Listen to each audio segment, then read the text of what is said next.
having me. The way we're going to do this is I have about 7 slides just to set a shared framework for discussion. And then I have some annoying questions for the panelists if the audience doesn't come up with annoying questions. And the goal is to have fun here a little bit. And I might take outrageous positions just to tickle your imagination and get some conversation going. And to the panelists as well. So be prepared. All right, so we talk about predictions using medical data or clinical predictions and so on. And I sort of want you to have a person's timeline in your head. So a medical record, let's say, was this timeline going from left to right.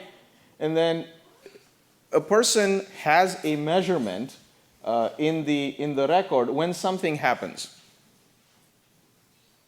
And that's really important. An EHR has a measurement or a recording when something went wrong. Prenatal screening and newborn screening is about the only use cases where you'll have measurements of normal people. Because otherwise, why would you go and waste 3 hours and go to a doctor for 15 minutes? So really important to keep in mind. Then, something happens. I would say 95% of predictive analytics in healthcare is not real prediction, but is classification, or it is diagnostic. Prediction, true prediction, is if I tell you tomorrow's temperature now, and then you take a reading tomorrow and then compare, and then you know whether I got it right or wrong. If I analyze historical weather data and I predict yesterday's temperature, that's not true prediction. So true prediction happens here. So another important thing to keep in mind.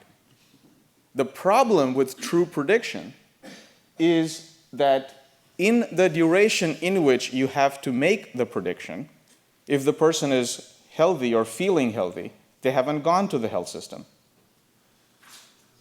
So the health system is like a flight data recorder that records after the plane has crashed. So you have that zone. Maybe you're lucky, there was some screening involved, they got the flu and so they went, and then a bunch of blood tests happened and so on. So in that duration, the duration before which you want to predict, you need to think about the source of the features that you're going to use and the choice of them.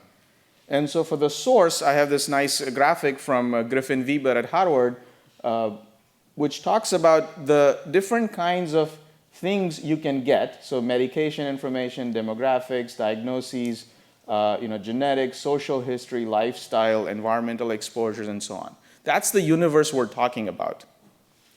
And then depending on where you go, you get some aspect of the truth. So medication is the easiest to wrap your head around. There's about 7 sources where you could go get medication information, each with varying amounts of fidelity. You can go to the pharmacy, and it's structured. And you would also get the over-the-counter. You would actually get the medication filled, and the dose and the route, and probably allergies. But then you need to deal with the CEO of CVS. What is the route? The route of administration, oral, injectable. Or you can go to the EHR, and you can get the prescribed medication, and then take it at faith that people took it.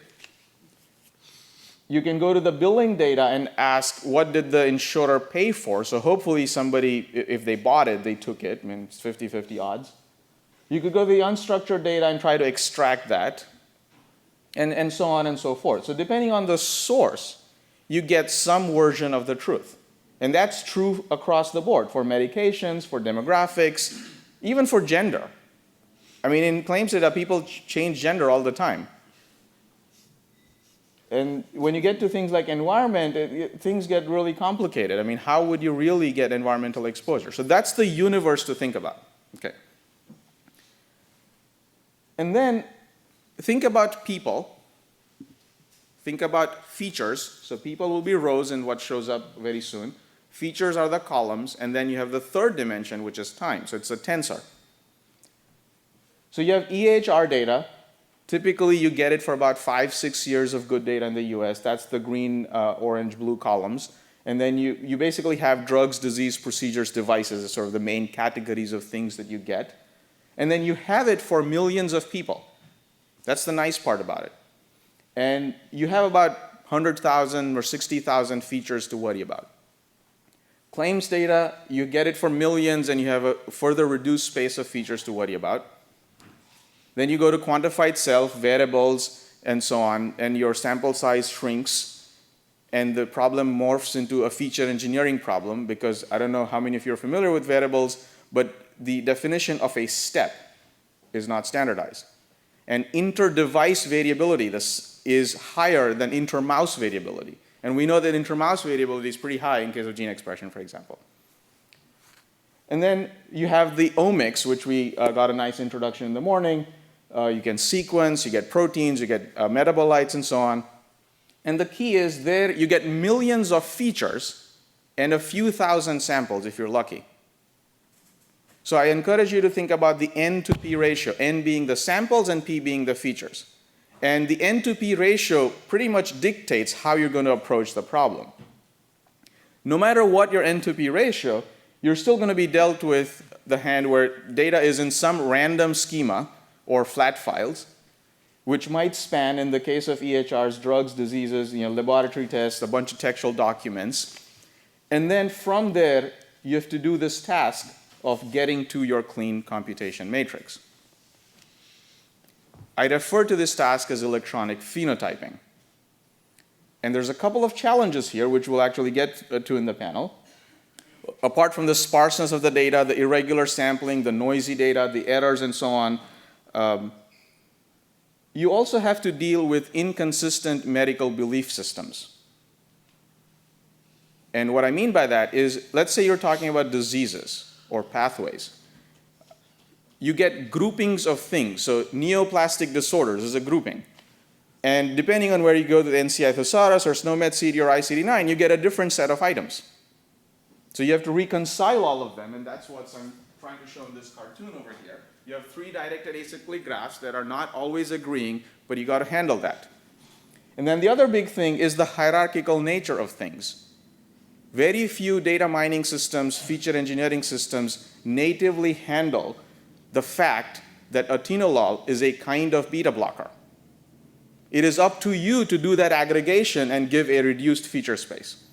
Why can't the computer understand that?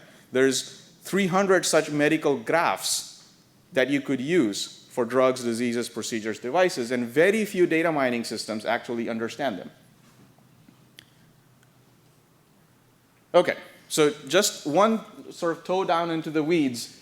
So let's say you figured all of that out and you have a way of using the graphs and so on. You're still not saved from the feature engineering problem. So in this cartoon example, we have this document, which is somebody's unstructured data, and I also have the structured data. And then I'm going to recognize the terms and map them to some concepts. I have the ICD-9 codes, the prescriptions, and the laboratory tests. What are you going to use as a value for your feature? So a simple example, you could use the number of documents in which a concept appeared. You could normalize by the number of documents, the length of the record, and you can come up with 50 different ways of computing a value for that feature. The laboratory tests are another interesting one. You can just look at the counts of things. So if I know that for Sharad, there were 20 lab measurements in the past year, and 8 of them had something to do with blood glucose, I don't need to know what the values were. But that count is good enough to say the doctor's probably thinking about diabetes. So you can de-identify the data, not ask for the values, and still get useful information. And there's tons of such stuff that need to be tackled. Okay, so we'll get to all of these things. The slide deck is compiled based on conversations with the panelists. And then, if you're predicting something, it better change some action, because otherwise it's a useless prediction. I'm going to predict all of you are going to die someday. Okay, so what are you going to do? So think about who's the target beneficiary. Is it the patient or is it the provider? So that's what I have on the x-axis. And then on the y-axis is what are you predicting? Cost or survival? Those are the only 2 real outcomes. And then survival at what cost being what the economists care about. And what I have over there is, a lot of people are trying to predict readmissions to benefit the provider and control cost. As a patient, it's kind of irrelevant. So think about where you put yourself in this little 2x2 thing.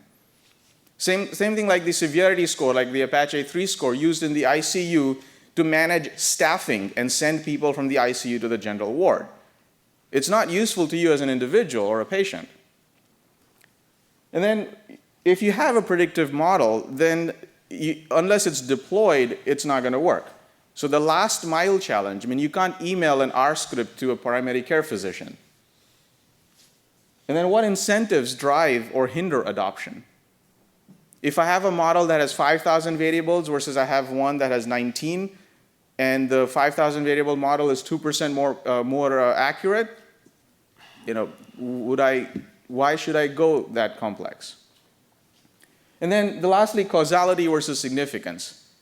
A black box prediction that tells you this person is going to be in trouble without telling you why or giving you any clue whatsoever what you should do actually increases anxiety on both sides, the patient and the provider.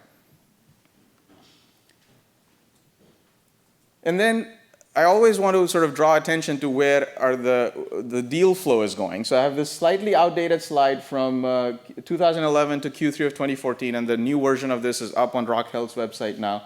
But this is just the amount of percentage of funding that has gone into predictive analytics companies using a particular kind of data: clinical data, claims data, patient-generated research, molecular, clinical trials, and so on.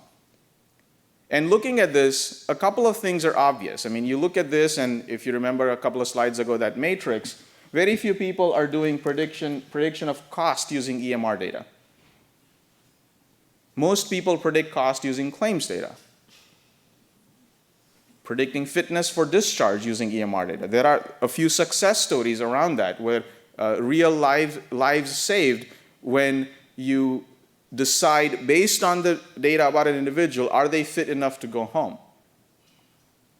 So I'll end with that, and then I have a few questions for the panelists to kick things off, but we can start with audience questions because I think I've poked you enough with these examples. And so I'll close here.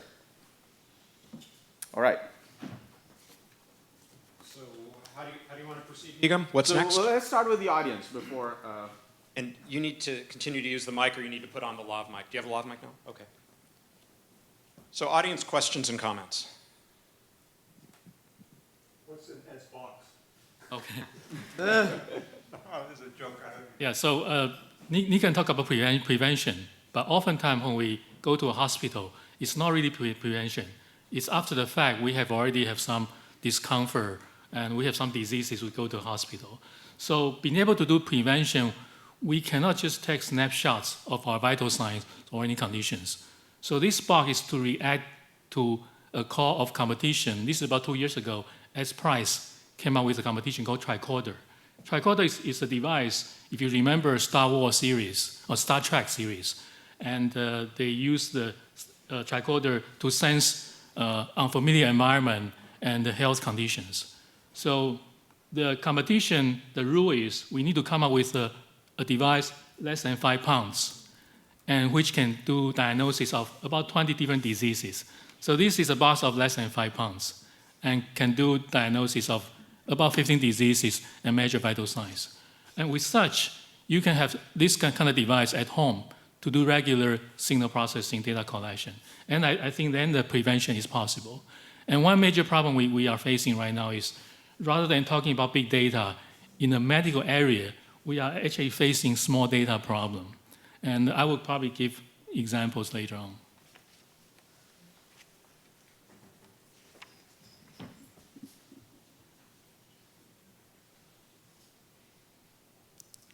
So maybe you want to turn to some of your own questions or some comments from the panelists. All right. So how do you assess success in predictive modeling in healthcare?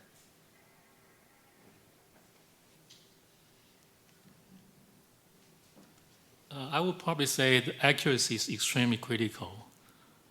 For instance, to detect otitis media at home, you take a photo in a year. Hopefully, the classifier can detect the disease, positive or negative, with high accuracy. Okay, so accuracy is one dimension of success. Any other dimensions of success?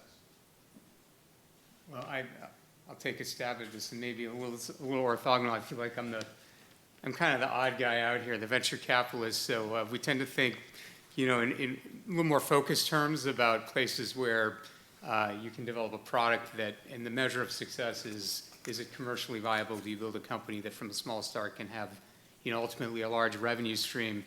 And so, what I would say is under the kind of umbrella of predictive analytics, the things we think about a lot are more probably in that class of what you call classification or segmentation, where it's a more modest sort of goal you're trying to achieve, but it's sort of very focused tests where if you can do counts, or you can come up with sort of what we call a precision medicine approach to a diagnostic test, or to some type of a reading that previously was more analog or less precise. Those are things where there's a very specific, particularly as you ride the cost of sequencing going down and sort of following a Moore's law curve. We believe those are things where we're going to get to a state in medicine where it may be not trying to solve a holistic problem, but Nigam referenced sort of prenatal genetic tests. We're seeing similar types of cell-free tests used for liquid biopsies in cancer. We're seeing them actually kind of in a place where you would be able to, through a simple blood draw, detect viral or bacterial diseases through free fragments of DNA that float free in the blood system. That there are these very sort of maybe more building block pieces that if you get them right, you can come up with a very precise answer to a more simple question. Does this person have an elevated rate of some virus or bacteria in their body? Is this a person who's going to be predisposed to have Down syndrome if they have a child? Those types of questions, if answered in a very precise way, they're not maybe holistic, they're very specific questions. The market will pay for those answers, and the market, we sort of measure that by the companies driving revenues, but that's patients who really care about answers to those specific questions. That's the payer system, if you can justify that, hey, if patients can answer or doctors can answer those questions earlier on in the treatment cycle, overall costs will be reduced. So, I'm probably a little out of step with probably maybe the rest of the direction of the panel, but I can tell you in terms of where the capital wants to try to flow is into the things that may not solve the whole thing. We're not trying to eat the whole elephant at once. We want to find the toes and the fingers and the tails, the places where there's just sort of smaller concrete applications of what I'd say is big data analytics. It's not intended to be predictive, but it's intended to be sort of to provide a classification system to come up with precise answers to smaller questions. So if I can summarize real quick, risk stratification that changes action. Give me a number and a threshold. If the number is above the threshold, I'm supposed to do something. I'm supposed to get up, I'm supposed to call somebody, I'm supposed to put a pill in my mouth. That's what matters. A number and an action. Okay, so just to dig a little bit deeper into that, in order to get to that stage, how do you go about the last mile challenges? How do you get the patient or the doctor or the provider or the health insurer using the thing you have built? Like using the otitis media image analyzer, or using a readmissions prediction, or what have you.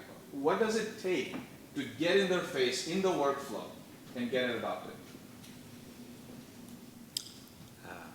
It's a very good question, I think. I think it's this question that I suggested because I wanted to hear the answer, and I don't have an answer. It's strange. I mean, the kind of work I've been involved in was predicting readmissions, and the point of view was orthogonal to what exposed here. That is, pull together lots of data from lots of different sources and try to get something more accurate than what can you get with a few variables. And the point is that accuracy is not the issue. The point is, what are the incentives inside an hospital that drive an hospital to change action? You can get the best device in the world, or the best software in the world, but unless there is an economic buyer really for what you do, you will not get it adopted. And it's very unclear to me what is the incentive from the hospital sides, from the healthcare provider sides on this. And decisions are taken eventually by the healthcare providers in the world in which we are, right? Not directly from the patient. The patient will go with the healthcare provider, I think.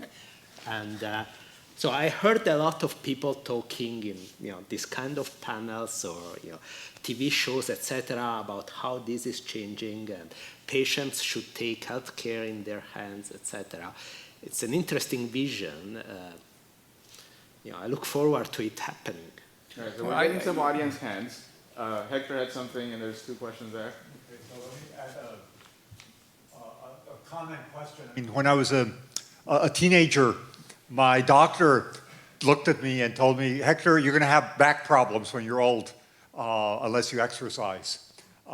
So first, I mean, it was an accurate prediction. It also was impressive because it's not just the accuracy, but the length of time before it happened, right? I was very young, and we predicted something 30 years in the future, so I was very impressed. On the other hand, it's not that hard because half the men, especially if they're tall, have back problems, so it wasn't like a major discovery. And third, I didn't pay attention to him, so I mean, the incentives should have been there, but I didn't listen. I was a teenager. What did I care? I thought I was invincible. So anyway, just wanted to bring that example up of what is the right metric or what are the right incentives. So healthcare is not a hobby. How many of you think about that you're going to die every day you wake up? How many of you think about, oh, I'm going to get diabetes, let me do something about it? It is not a forefront process. It's a background process. And getting patient engagement for something you don't think about every day is really hard. So we have an incentive problem. And let's go to the 2 other comments. So, Ed Chi from Google. I was just a little bit uncomfortable with kind of the direction of the conversation, mainly because we seem to have moved from predictive analytic to diagnostic. Mm-hmm. And from an FDA perspective, and also with the venture capitalists here who are thinking about products, right? I mean, that's one of the major risks, is that if you're talking about your product in terms of something that is a diagnostic that tells you whether you should take a pill or not, it's a whole different set of regulations and legislations and God knows what gets involved, right? On the other hand, if you're just giving back like a risk factor, you have, 3 X factor, level 3 X factor of developing back pain. That's a whole different conversation, right? So I'm just wondering if the panel or you, the moderator, want to comment on what's the semantic here that we're discussing. Yeah. Probably I can make a comment because we have been talking or working with many hospitals. So for Hector's question, actually U.S. spend about $5 trillion on healthcare every year. But 50%, more than 50% spent on people in the last 10 years of their lives. So this is incentive. Only because I'm probably having serious conditions, I probably won't care about diagnosis. And the business model of, for example, this box, accuracy is critical. FDA definitely needs to, we need to go through the process. And it's impossible to have 100% accuracy. So it's critical to have human in the loop.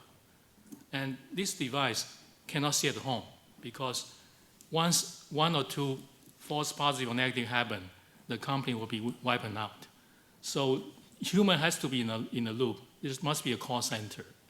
And insurance company basically has incentive behind it. One example is if a small kid has fever in 3 a.m., so the option right now is to send a kid into a hospital. Insurance company need to pay about $2,000. But if you have a kid at home and you can do some measurements and call the call center, and this emergency visit may be deferred as a regular visit, and the insurance company can save about $1,800. And this is where the money is and where the incentive is. So the risk is taken. Can I make a by comment? the call I center. think there is a little bit of confusion about what is diagnostics. There can be diagnostics that is, I don't feel well today, what is that, right? So you have some symptoms and you want to detect what is the cause of those symptoms. That's extremely difficult. I mean, since people came up with machine learning, they tried to do this. with basically no impact, I think, in medicine. You know, you have all these graphical models and every you know, now I'm sure there is somebody that is doing it with deep learning, I'm sure. And So- I'm sure it will not, because it's difficult to find causes. Doctors cannot find it. Most of the time, doctors sees you and say, come again, perhaps you have a flu, or, you know. And then the question is, there is one disease, what he was mentioning, you know, is this diabetes or not? So you have a test that determines one yes or no answer, right? I think that is very feasible. You know, there is obviously, you know, constant improvement on that. I don't know if it is a data problem or a data analytics problem. Seems to me, you know, just plain medicine, right? Plus perhaps devices, right? So it doesn't seem to me a data analytics problem. I can be wrong, but it doesn't seem to me something that, for instance, someone like me can contribute in. So I want to sort of circle back a little bit. The issue you raised about diagnosis versus risk scoring, it's a very important semantic difference. And depending on the word you use, you could be on a lot of red tape with the FDA versus completely sidestep it and be in the consumer business. But no matter which route you take, ultimately the person that's going to pay is the insurer. And so, Nigam, now I want to say something that I know will be controversial, but, you know, my belief, based on what we've seen in terms of, you know, things that ultimately get adopted by the healthcare system, you want to be not in the risk scoring business. Basically, the market does not pay for risk scoring. The market, and I mean, that is a proxy for what, you know, healthcare payers look at and believe is sort of truly indicative of lower costs to them. It's something that, and frankly, I disagree with you. There are absolutely tests that you can go directly to the patient with. I mean, prenatal cell-free diagnostics is the case in point. If you go to some, you know, a woman who's either expecting or, you know, who's thinking about having a child, and you say, this is a test, it costs $3,000, you know, and you can take it, and it's going to tell you whether you have, you know, a greater propensity to maybe have a child who has a, you know, genetic disease or not. They will pay for that test out of their pocket, even if they don't have, you know, insurance to cover it. Perhaps I didn't explain myself. Okay. I think the point is, though, that with today's state-of-the-art technology, with systems that are more holistic, the ones that Nigam described, where you're trying to bring together, you know, a vast constellation of parameters, and, you know, you may or may not have the sample size to support, you know, extracting signal from that. Those are just, it's just we're not at a place where that technology is mature enough, at least in my experience, to provide solutions where the market is going to sort of underwrite, you know, their adoption. And so I think a lot of interesting research gets done, but for the time being, I think a lot of those projects are going to remain in the research domain and in academia. And I think there's merit to that, but I think it's unrealistic to expect that many of those types of approaches today are going to, you know, find their way into the medical system and be applied. All right, so I want to cover like 3 points that got said just now, and then I know there's 2 insurers in the group, and so we got to dig down that rabbit hole a little bit and see what do they think of the conversation. So the point about no appetite for risk scoring, it depends on what you can do, and diagnostics can go not being able to go to the consumer, not true. Pregnancy test is a diagnostic. Sold for under $20, widely used, going straight to the consumer. And that begins a process which the insurer is happy to pay for, called prenatal care, so that you have a normal delivery. So it is possible to align incentives in a way that you're doing diagnostic testing paid by the consumer to start a process that is then paid for by the insurer. So it is possible. N of 1, I can only think of one example of that, but it is possible. So the conversation around the cost and who pays for it, are the insurers in the group interested in commenting on the panelist opinion? We will come back to you, Jeff, I promise. Rick? Thank you. I think there is a very interesting difference that the insurer would see when we talk about high losses, or so high claims and regular type of claims. So based on the statistics that you were given about the fact that most costs are covered for the last few years of a person's life, if you think in terms of health insurance, basically what we call high losses are essentially about 2% of the claims that cover 98% of the cost for an insurer. So once you bring this into the picture, actually it gets quite easy to identify areas in which you can easily focus on those 2%. And then I think the discussion that is going on makes sense, because at that point you don't have to look at the prediction of everything. You just look at the prediction where most of the costs are actually concentrated. And these are typically diabetes, cancer, chronic diseases.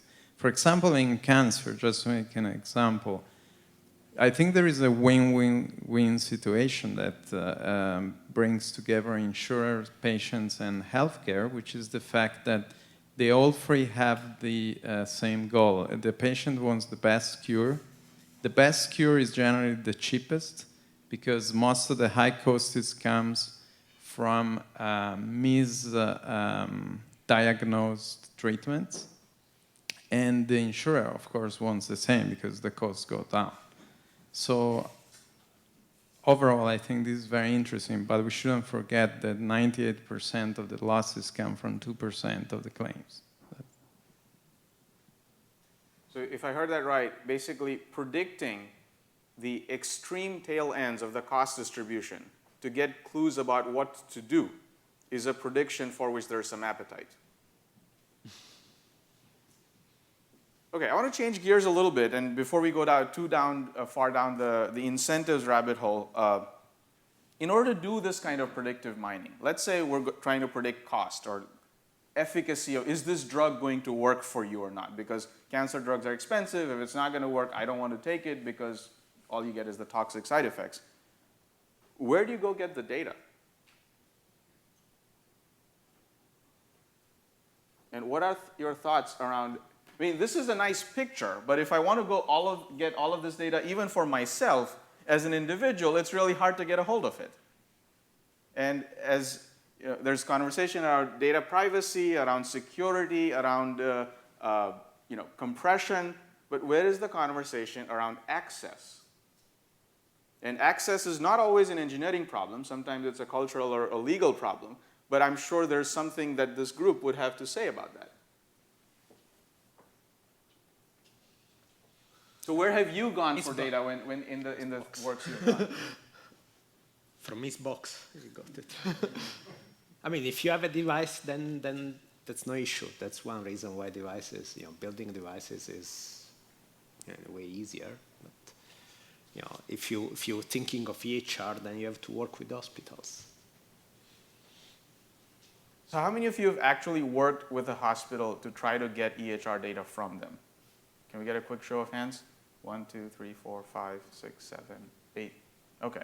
So the majority of you have no idea what a painful process that is. And the best analogy is like trying to draw blood from a stone. I mean, it is a painful process. And this is your own data you're trying to get. So no, this is getting at scale. About your own data, it's a little bit easier, but I have this funny anecdote. So for lots of reasons, for lots of unknown reasons, I had a GI bleed 2 years ago.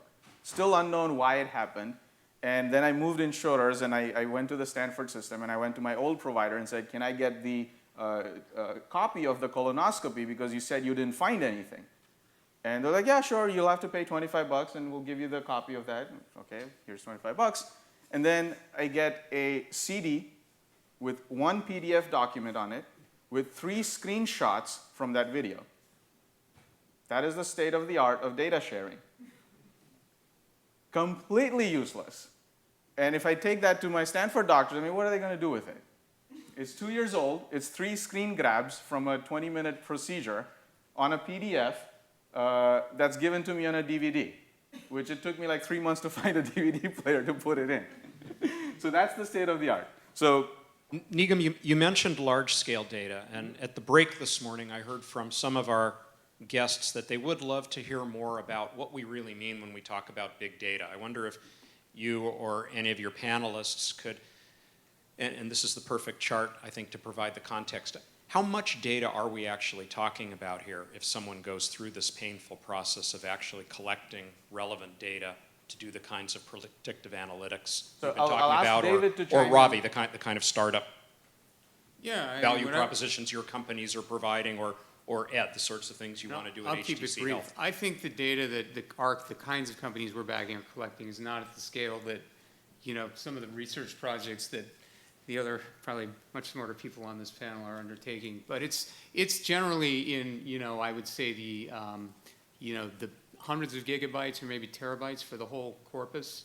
But genomic data in and of itself is not, by a long shot, the largest kind of data set. I'd say it's more around all of the different parameters that one might want to introspect to kind of find signal in the data. That's where, at least as far as the kind of companies we get involved with, where I'd say the more the data informatics challenges. But I should let you guys speak.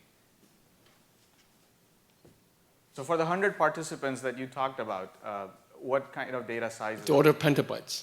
In the order of petabytes. Per person or total? Total. Total. I have some numbers around EHR data. So the entire electronic medical record of an individual, minus the radiology and minus the modern digital pathology, which has come around in the past couple of years, is about 4 megs for one person. It's not that big. So people talk about big data. It's important to ask big in what dimension? Big in the rows, the number of people, big in terms of the features, big in terms of longitudinal coverage, or big in terms of data size. And people do not clarify which of these 4 dimensions they're talking about, and you just throw around the word big data, and it really doesn't mean much. So I think in the data we were talking about earlier, the features is large. The number of participants is small, 100. Time points are also very small. We're talking about 20, 30 time points per individual. Right? So it's a sparsity very large P, very small N. And the kind of math you need to do, the kind of data processing systems you need is very different from what you would need to, say, process all of Humana's claims data, 90 million people, or sorry, United Health, 90 million people over 10 years. So I think the approach we took there is to use as much domain knowledge as possible to reduce the dimension of the feature space, basically. And so I want to dig into that a little bit. And before we go down that, sort of in terms of a frame of reference, you can do predictive analysis for advancing the science of medicine, predicting who's going to transition from pre-diabetes to diabetes, which will help us understand how does the disease progress.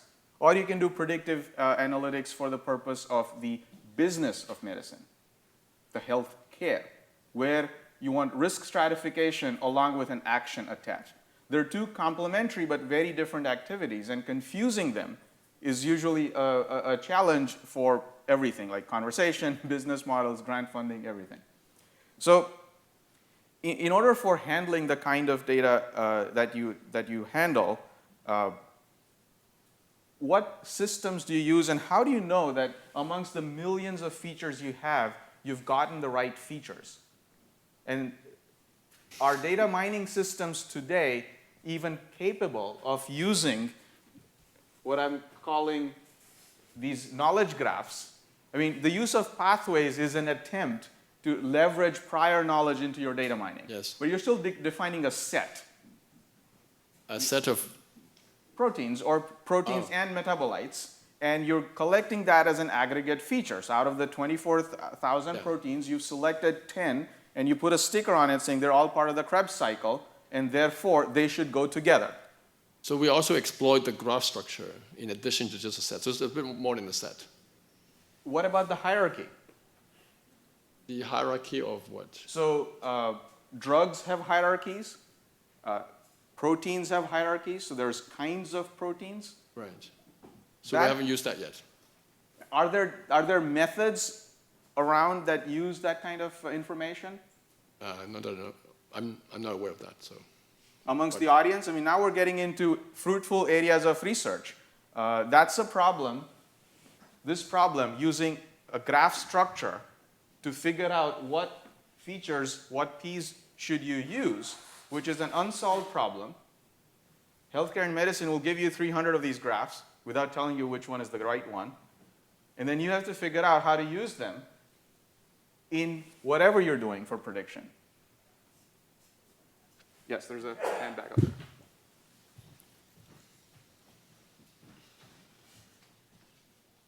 Hi, I have a positive use case to share where I worked with a medical institute, medical industry for predictive analytics. The use case was around basically patients entering emergency and dying at a very high rate. So this was what the hospital had recorded. They had data. My job as a data scientist, I was hired to come in to analyze this data. And we did machine learning, and we did feature selection, along with the domain experts.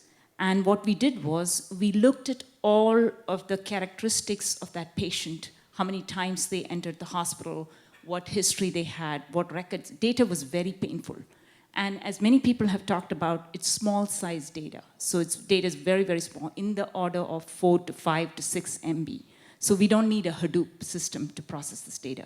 But basically, we used very advanced machine learning, what I call multivariate flag algorithm, and we used PCA, component analysis, to really identify the features, score them into a graph, and predict with a certain percentage of accuracy which of these patients would die after a certain time of entry into the emergency. So if they'd entered the emergency 6 times after a certain procedure, given the trade-offs of that procedure, death was imminent based on a certain score. And the hospital liked our results. They're actually in the process of calibrating. So I know that it works. I know predictive analytics works. There's a lot of hurdles to overcome because data is highly diverse and it's highly fragmented. A lot of the data is unstructured, so you have to mine the data from many different disparate sources. But I think that machine learning can help, and we have shown that it does. But we need the help of domain experts, for sure. All right, so we've heard domain experts. We've heard that feature engineering and processing of unstructured data into something usable. And then just the iterative testing so that you know that the thing works. What platforms exist or what toolkits exist that allow you to do these things in one place? So we put if together... If there are none, then that's an opportunity. That's right. We put together a very low-cost platform using Hadoop. We actually used a distribution. We used almost everything available from open source. Why we didn't go into an existing database structure, because Oracle and all of these other database structures that exist, the SQL, primarily focuses on structured data, and we needed to work with a lot of unstructured data, including images. And so we needed the flexibility to go with the platform that was available to help us, even though we didn't need the high distribution of a Hadoop for very large-scale petabyte-size processing. We had all the other features of big data, complexity, variable forms of data, changing data, veracity of the data, uncertainty, and these kind of features that we could do, and pattern matching, of course, at scale, that we could utilize for doing our analysis. So I know one of the panelists has an interesting way of getting around the need of medical expertise in feature engineering. So if you want to make a comment on that. I can share with one example. So we have this problem with N is very small. N means number of training instances or samples, but P is very large. And there are 2 paths to solve the problem. The first one people already mentioned about using domain expertise to do feature reduction. So making P and N roughly equivalent. And recently we experimented something called transfer learning. I think in the machine learning domain, many people knows about transfer learning. So we have a very specific example of detecting otitis media. We only got about 1,000 training instances. And 1,000 training instances, when we started working on the problem, we rely on that domain expertise, tell us what kind of colors or textures we need to look for to detect otitis media. And last year we started to use transfer learning. So the idea was we borrow the knowledge from a big data set, which is this ImageNet collected by Fei-Fei Li in the CS department, about 15 million images, and go through the deep learning. We train a code book to encode those 15 million internet images. Those are images of vehicles, daily objects like coffee and something. Has nothing to do with diseases. Then once you have the code book, you use the code book to encode otitis media images. So the idea is, if you're thinking about deep learning, you get a hierarchical structure of features. In the base layer, we have edges or colors of photos. In a higher level, the features are targeted to the domain semantics. For example, if we do face recognition, the lowest layers will be edges again, but middle layer may be parts of the faces, and eventually doing face recognition. But for otitis media, once we go do the encoding, we actually borrow all the features learned from this big data set. We get correct edges and the basic parts detected. And we only need to learn the higher hierarchy for this target semantics. And 1,000 photos is good enough. So the idea, again, is to transfer the knowledge learned in the big data set to a small data set. And the foundational layers can be borrowed across. And you just need to learn the target higher layer semantics to be able to do the classification with much higher accuracy. The result is about 91% versus domain expertise gave us about 85% accuracy. So we already published a paper. I think this technique can be utilized in like ECG analysis or maybe other symptom diseases detection. Well, another example is this work that I think David mentioned that we did with Mohsen Bayati and Sonia Bhaskar, in which we predicted a set of 10 chronic diseases. And the results is that if you try to predict them jointly, you get much better accuracy, or better accuracy than if you try to predict them separately. So, features that are good for predicting, one of the diseases can be, useful for predicting other diseases as well. Related diseases? No, not necessarily. And but it makes sense that, you weed out, noise if you predict them together. There is even classical things in statistics that say that this is the case, but this is a very compelling case in which you see that there are some tests that are good for multiple things and some things that are not as useful.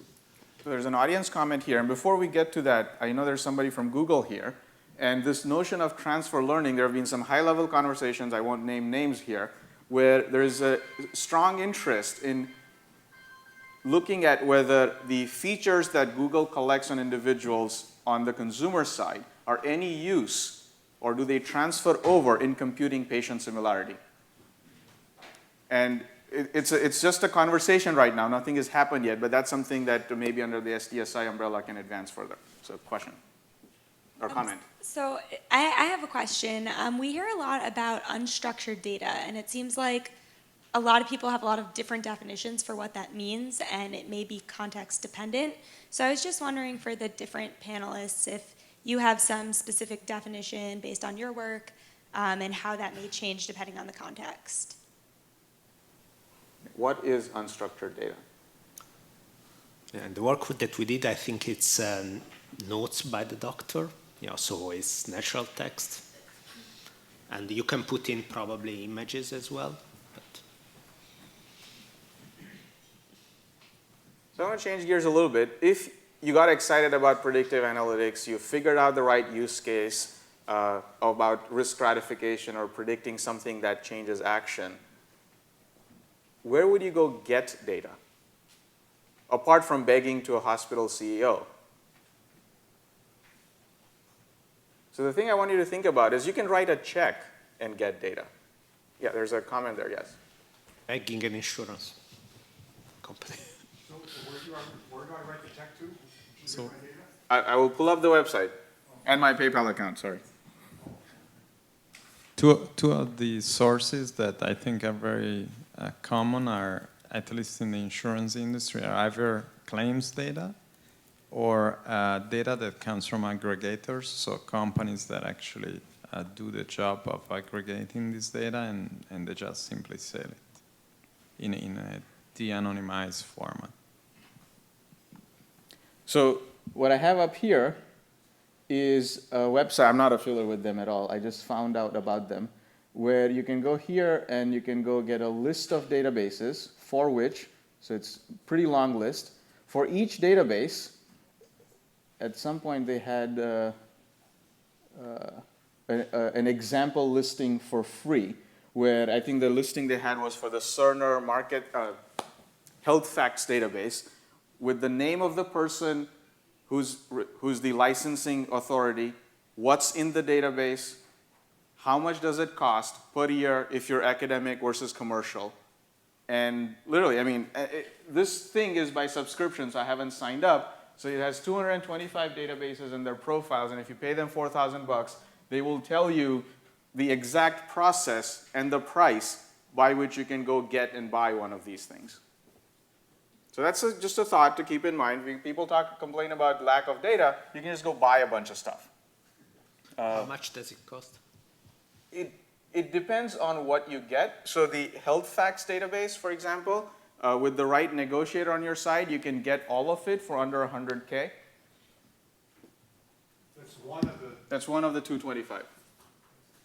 And how many could, if SDSI bought one of these, could we all use it, or? Probably. That's the reason I'm bringing it up here. So if we're creating resources, I mean, this is something to keep in mind. There are countries such as Denmark who have offices on University Avenue where they want you to use their data and come up with better uses of it. And they'll even give it to you for free. 5 million people over 20 years attached with the biobank. So that's one of the things that often comes up, like where do I go get data? And one of the things people don't consider is, swipe your card and go get it. 3 minutes. Okay, so comment, yes.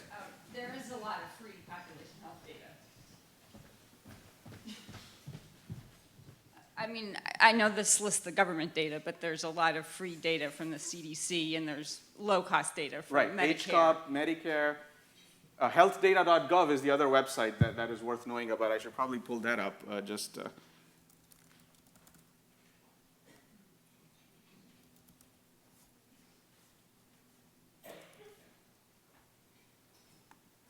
So this is another place where you can go get lots of free data and data sets.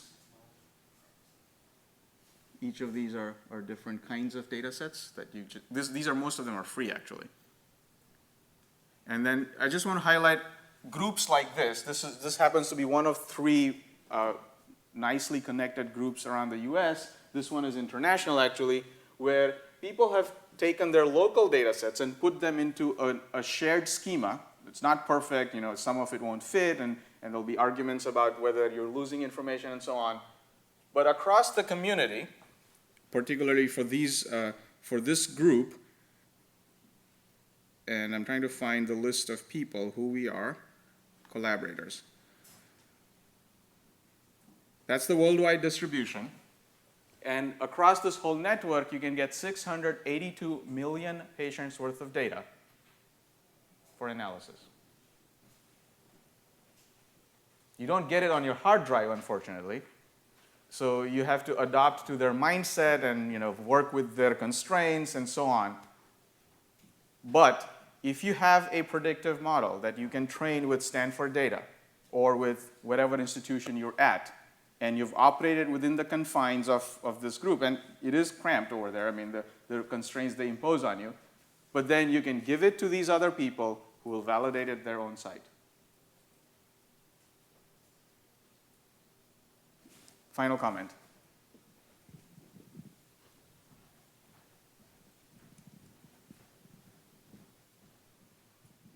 So I agree there are a lot of these sites out there. I think part of the problem is that a lot of them are individual. For instance, there's a whole international children accelerometry database, but it's kind of up to each person to individually go out and find these one by one and kind of do their Google searches.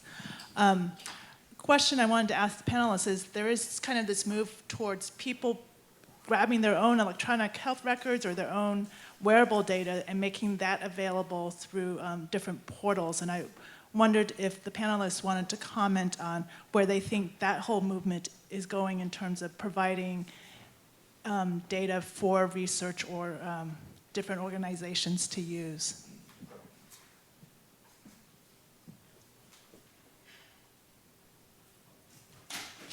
So I have a comment to make there. There's something called the Blue Button and the Blue Button Plus. How many of you have heard about that? So it's an important thing to keep in mind. What that does is it is supposed to give you a structured output, or I shouldn't say structured, a marked up output of your healthcare data from your provider. And if you request it, by law, your provider is supposed to give it to you. The VA is the only place that actually has a decent working implementation. And it is not infeasible for you to motivate 10 million people to press the blue button and then donate their data. Just like you have blood donation drives, why not have a donate data drive and National Data Donation Day where everybody goes press the blue button and then Kaiser or Humana or United Health have to give their data. And then they can donate it to whoever. The patient is the only entity in the ecosystem that can never commit a HIPAA violation. I think we need to wrap up. Okay. So thank you for the panelists and agreeing to this harsh questioning, and apologies if I offended any of you. Thank you.